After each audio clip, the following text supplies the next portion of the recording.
Buzz was down on the 4th floor with the suspect. We just apprehended a man on ticket.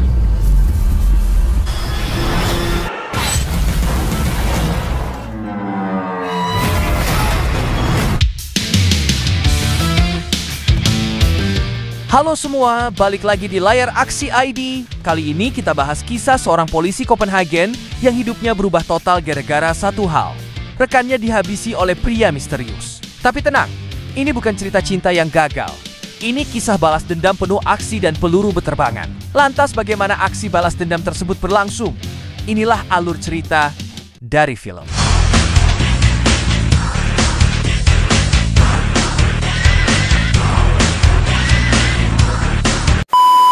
Pada awal film terlihat dua orang pria yang sedang menjalankan aktivitas rutinnya sebagai anggota kepolisian lokal bernama Christian Top dan Lars Hansen.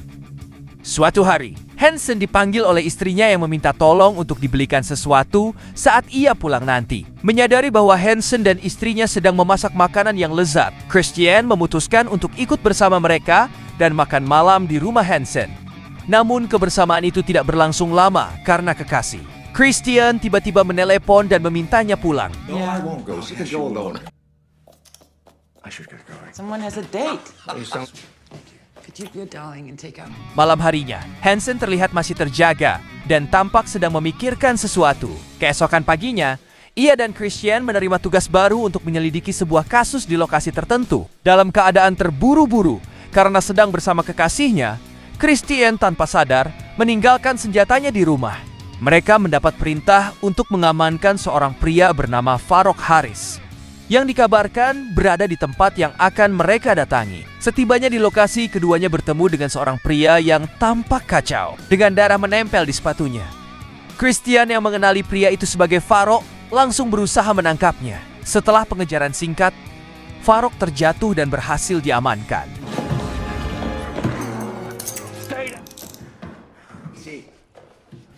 Christian kemudian berniat menuju lokasi kejadian di lantai atas. Karena sadar senjatanya tertinggal, ia meminjam senjata Hansen untuk berjaga-jaga. Sesampainya di lokasi, Christian mendapati tempat itu dipenuhi dengan senjata dan barang-barang berbahaya. Tak hanya itu, ia juga menemukan seorang wanita yang telah tewas dengan cara yang sangat brutal. Sementara itu, Hansen tengah menghubungi rekannya di kantor, tidak menyadari bahwa wanita yang terikat di dekatnya diam-diam telah berhasil melepaskan diri tanpa peringatan. Wanita itu menyerangnya hingga membuat leher Hansen terluka parah. Farok Haris? Christian yang teringat pada rekannya segera berlari kembali ke bawah untuk menolong Hansen. Sayangnya ia terlambat, wanita itu telah melarikan diri melalui atap gedung. Melihat Hansen yang sekarat, Christian berusaha menolongnya. Namun Hansen dengan sisa tenaga meminta Christian untuk mengejar pelaku yang telah melukainya. Aksi kejar-kejaran di atas gedung pun berlangsung menegangkan, menampilkan perjuangan Christian dalam memburu pelaku kejahatan yang telah menewaskan banyak korban. Hingga akhirnya Christian dan pelaku yang dikejarnya terjatuh dari gedung tersebut. Saat tubuhnya menghantam tanah, Christian sempat melihat 3 orang pria datang dan langsung menangkap si penyerang, lalu membawanya pergi. Salah satu dari mereka juga terlihat memotret Christian yang terkapar tak berdaya.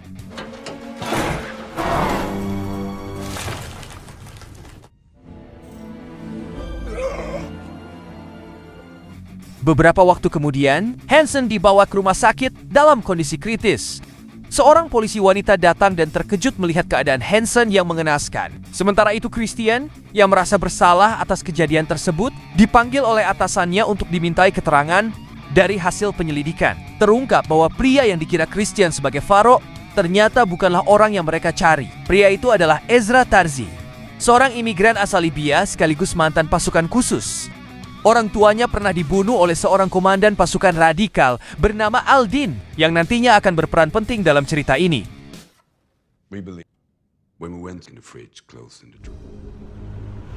Mayat pria yang ditemukan Christian di apartemen sebelumnya ternyata adalah salah satu anak buah Aldin yang selama ini diburu oleh Tarzi. Mengetahui hal itu, Christian meminta izin kepada atasannya untuk menangkap Tarzi dan membawanya ke pengadilan atas serangannya terhadap Hansen. Namun sayangnya permintaan itu ditolak. Walt, sang atasan, justru menegur keras Christian karena dianggap lalai dalam menjalankan tugas, terutama karena ia meninggalkan senjatanya saat operasi berlangsung. Di tempat lain, sosok Aldin diperlihatkan sedang berbicara dengan para pengikutnya, membahas kematian salah satu orang kepercayaannya yang tewas di tangan Tarzi.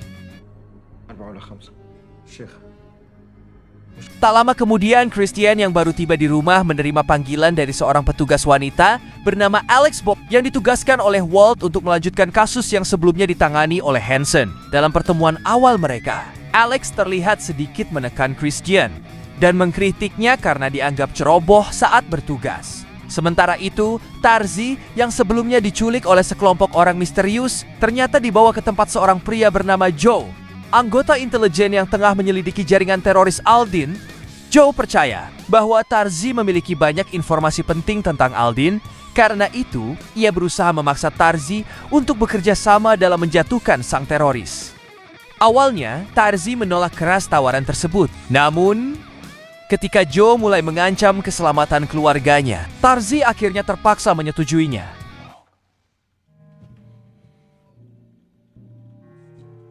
Speak up, Moosey.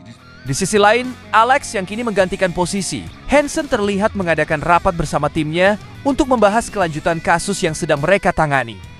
Sementara itu, Joe memberikan pengarahan kepada Tarzi mengenai misi yang akan segera mereka jalankan.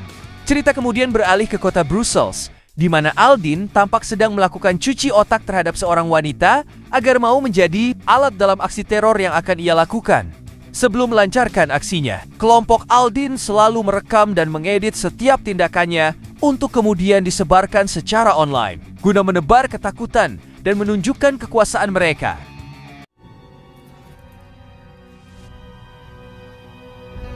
Di tempat lain, Tarzi yang kini telah memulai misinya dengan mengenakan perlengkapan barunya, pergi menemui salah satu anak buah Aldin tanpa banyak bicara. Tarzi langsung menyerangnya dan melakukan interogasi secara keras untuk mendapatkan informasi tentang keberadaan sang pemimpin teroris itu. Setelah ditekan habis-habisan, pria tersebut akhirnya menyebutkan lokasi Aldin.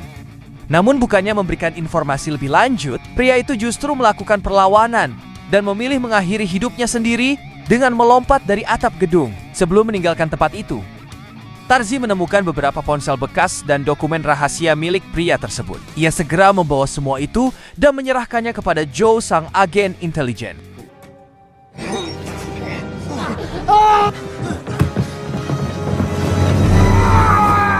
Sementara itu, wanita yang sebelumnya telah dicuci otaknya oleh Aldin akhirnya melancarkan aksinya. Ia nekat melakukan serangan bunuh diri di sebuah acara penghargaan besar, menewaskan banyak orang. Tindakan ekstrem ini membuat Aldin marah besar karena rencananya menjadi berantakan. Berita tentang dua kejadian tersebut akhirnya sampai ke telinga Christian yang segera menuju lokasi kejadian. Setibanya di tempat kejadian perkara, ia bertemu kembali dengan atasannya, Walt, yang secara mengejutkan mengeluarkannya dari penyelidikan ini. Christian tidak memiliki pilihan selain menerima keputusan tersebut, meskipun dalam hati ia tidak setuju. Yeah? That's Farouk Harris's nephew.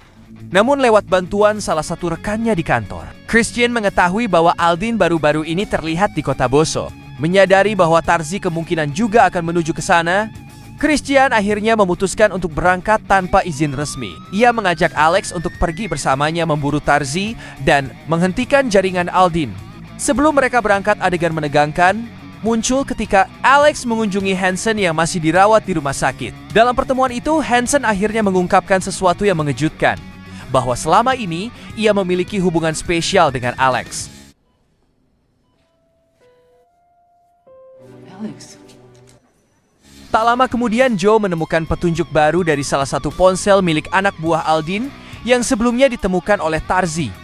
Dalam ponsel tersebut terdapat sinyal yang terhubung ke sebuah kapal di wilayah Almeria. Menyadari pentingnya informasi itu, Joe segera memerintahkan Tarzi untuk menuju ke lokasi tersebut. Sementara itu, di perjalanan, Christian dan Alex menerima kabar duka dari istri Hansen bahwa suaminya telah meninggal dunia. Mendengar hal itu, keduanya terdiam dan diliputi kesedihan. Terutama Alex yang ternyata memang memiliki hubungan pribadi dengan Hansen. Christian yang mengetahui hal tersebut menjadi marah dan kecewa. Ia merasa dikhianati, terutama karena selama ini ia menganggap istri Hansen seperti saudara sendiri. Namun di balik amarah itu, Christian tahu bahwa misi mereka belum selesai dan mereka harus segera menghadapi Aldin yang semakin berbahaya.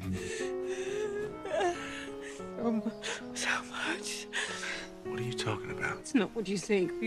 Perjalanan pun mereka lanjutkan. Tak terasa, akhirnya mereka sampai di tempat tujuan. Saat mencari informasi, mereka sempat bersitegang dengan sekelompok anak jalanan yang sulit diajak berkompromi.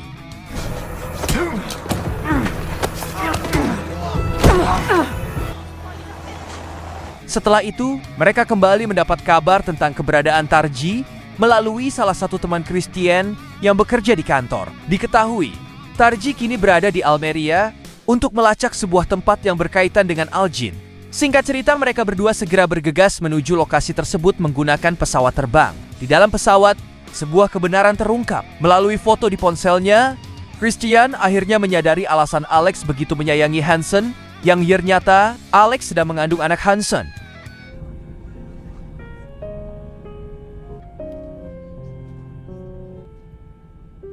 Sementara itu di tempat lain, terlihat Tarji sedang menunggu Al-Jin yang disinyalir akan singgah ke sebuah kapal yang kini berdiri tepat di hadapannya. Di sisi lain, Christian dan Alec yang telah tiba di Almeria langsung melanjutkan perjalanan menuju pelabuhan. Mereka berencana untuk mencari Al-Jin, yang menurut informasi terakhir sedang berusaha kabur ke benua Afrika. Dalam perjalanan, Alec akhirnya menceritakan seluruh kisah perselingkuhannya dengan Hansen kepada Christian. Di pihak lain, Al-Jin tampak kembali menyiapkan aksi radikalnya. Kali ini ia memerintahkan salah satu anak buahnya untuk melancarkan misi ekstrem dengan cara menyamar sebagai penjual minuman dingin di arena Matador. Tarji yang sudah tidak sabar menunggu akhirnya bertindak nekat. Ia menerobos masuk ke kafe tempat target berada, lalu langsung menahan pria itu untuk diinterogasi.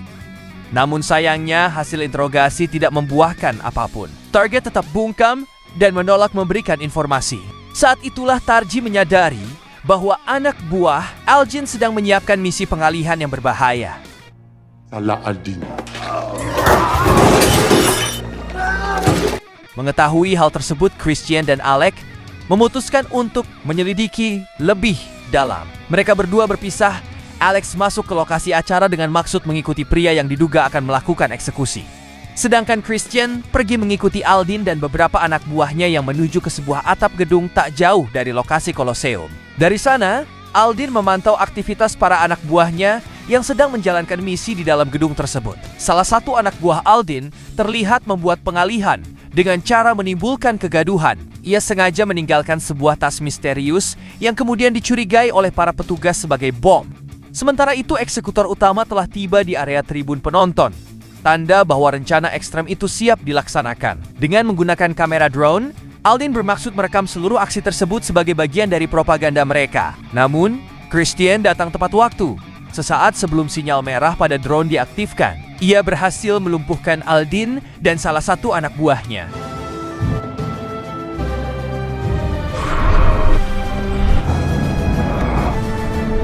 Di sisi lain, Alec yang berada di tribun juga menyadari adanya ancaman. Ia bergerak cepat dan menendang si eksekutor hingga membuatnya kesakitan.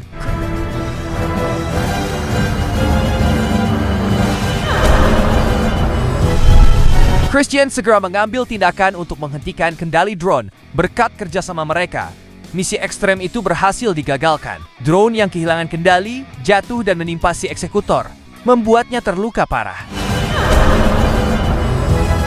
Setelah kejadian itu, Alec dan Christian langsung menghubungi World. Mendengar laporan tersebut, World segera menghubungi Zhao yang saat itu sedang bersama Tarji. Mereka pun sepakat untuk melakukan pertukaran antara Tarji dan Aldin. Singkat cerita, Zhao bersama Tarji tiba di tempat yang telah ditentukan untuk melakukan pertukaran dengan Christian. Namun sialnya, ketika Christian membuka mobil tempat Aldin disimpan, mereka mendapati bahwa Aldin sudah tewas. Melihat hal itu, Zhao berniat membatalkan pertukaran dan justru berencana merekrut Tarji sebagai agennya. Tapi sialnya, sebelum mereka sempat pergi, Tarji tiba-tiba tertembak oleh Alec yang muncul dengan amarah dan dendam atas kematian kekasihnya.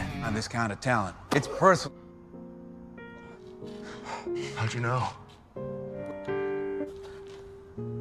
Melihat kejadian itu, Christian segera berusaha menenangkan Alec. Sementara Zhao dengan cepat melarikan diri dari tempat tersebut. Film pun akhirnya selesai. Benar-benar ending yang begitu mengagumkan. Allah, we need to see those.